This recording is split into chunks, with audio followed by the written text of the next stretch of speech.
लीजिए सुनिए गजानन माधव मुक्तिबोध की कविता अंधेरे में, मेरी यानी अमीषा निषाद की आवाज़ में। भाग 2। सूनापन सिहरा, अंधेरे में ध्वनियों के बुलबुले उभरे। शून्य के मुख पर सलवटे स्वर की मेरी ही उर पर धसाती हुई सिर छटपटा रही है। शब्दों की लहरें मीठी है दुसह। अरे हाँ, साकल ही रह बसती है द्वार पर। कोई मेरी बात मुझे बताने के लिए ही बुलाता है हृदय को सहला, मानो किसी जटिल प्रसंग में सहसा होठों पर होठ रख कोई सच सच बात सीधे सीधे कहने को तड़प जाए और फिर वही बात सुनकर धस जाए मेरा जी। इसी तरह साकल ही रह बसती है द्वार पर। आधी रात, इतने अंधेरे में कौन आया मिलने।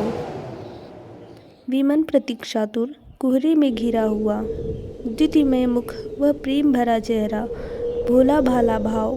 पहचानता हूँ बाहर जो खड़ा है, यह वही व्यक्ति है, जी हाँ, जो मुझे तिलस्मी खो में दिखा था।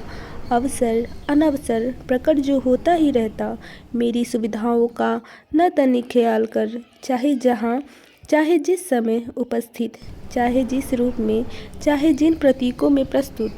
इशारे से बताता है, समझाता रहता, हृदय को देता है बिजली के झटके। अरे उसके चेहरे पर खिलती हैं सुबहें, गालों पर चट्टानी चमक पठार की, आँखों में किरलेली शांत की लहरें। उसे देख प्यार उमड़ता है अनायास, लगता है दरवाज़ा खोलकर बाहों में कस लूँ, हृदय में रख लूँ, घुल जाऊँ, मिल जाऊँ लिपट कर उससे। परंतु भयानक खड्डे के अंधेरे में आहत और छत बिछत मैं पड़ा हुआ हूँ। शक्ति ही नहीं है कि उठ सकूँ जरा भी। यह भी तो सही है कि कमजोरियों से ही लगाव है मुझको, इसीलिए टालता हूँ उस मेरे प्रिय को, कतराता रहता, डरता हूँ उससे। वह बिठा देता है तुंग शिखर के खतरनाक खुरदरे कागार तट पर, सोचनीय स्थिति में ही छोड़ देता मुझको। कहता है पार करो पर्वत संधि के गह्वर, रस्सी के पुल पर चलकर दूर उस शिखर कागार पर स्वयं ही पहुँचो। अरे भाई, मुझे नहीं चाहिए शिखरों की यात्रा, मुझे डर लगता है ऊंचाइयों से।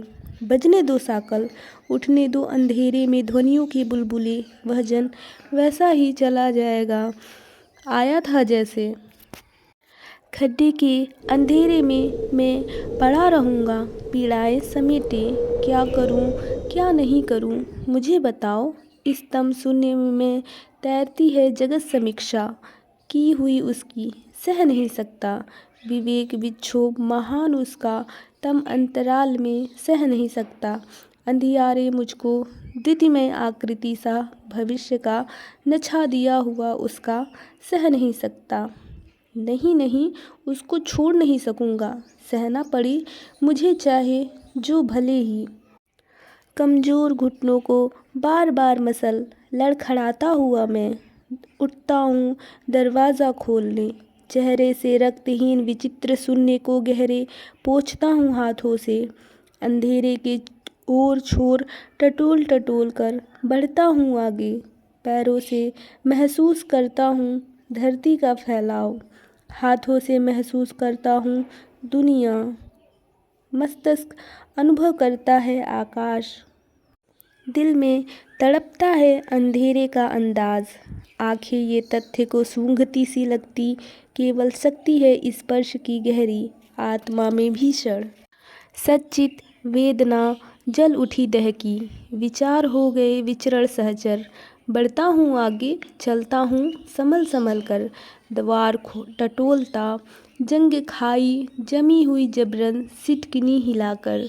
जोर लगा दरवाज़ा खोलता, झांकता हूँ बाहर। सूनी है राह, अजीब है फैलाव, सर्द अंधेरा ढीली आँखों से देखता है विश्व। उदास तारे, हर बार सोच और हर बार अफसोस, हर बार फिक्र के कारण बढ़े हुए दर्द का, मानो कि दूर वहाँ अंधियारा पीपल देता है पहरा।